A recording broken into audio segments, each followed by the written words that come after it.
तर नागपूरमधल्या राड्याच्या संदर्भात कोल्हापूरकरांचं नेमकं काय म्हणणं आहे बघूयात। औरंगाबादच्या थडग्यावरून जर दंगल होत असेल तर इथल्या लोकांनी विचार केला पाहिजे आणि अशी दंगल परत होता कामा नये। प्रशासनानं वेळीच लक्ष देऊन काय ही दंगल आता आटोक्यात आलेली आहे, पण पुन्हा अशी दंगल होता कामा नये आणि जे कोण औरंगाबादचे जे इथं थडग्यावरून जे दंगल करणार आहेत त्यांच्यावर कठोर कारवाई करावी।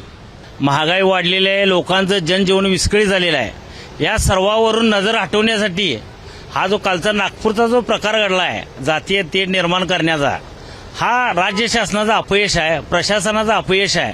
याला कुठेतरी पायबंद शासन घालू शकलं असतं, पण शासनाला मुळातच लोकांचं लक्ष विचलित करण्यासाठी अशा घटना वारंवार घडवून याचं राजकारण करायचं आहे। सेंट्रल गव्हर्नमेंट बी भाजपचं आहे, स्टेट गव्हर्नमेंट बी भाजपचं आहे।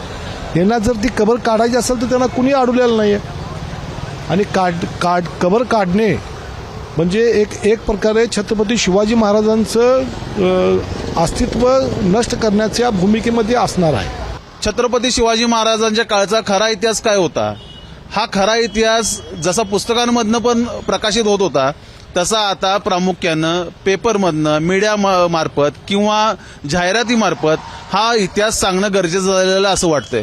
कारण हा इतिहासच जर काही व्यक्तींना किंवा काही समाजाला मान्य नसेल तर त्यांना समजावून सांगणं, जर काय पहिल्यांदा समजावून सांगून पण जर काय ते ऐकत नसतील तर नक्कीच ते या देशविरोधी कारवाईमध्ये सामील आहेत आणि अशी जर काही माणसं असतील किंवा अशा व्यक्ती असतील तर त्यांच्यावर कठोरात कठोर कारवाई होणं फार गरजेचं आहे।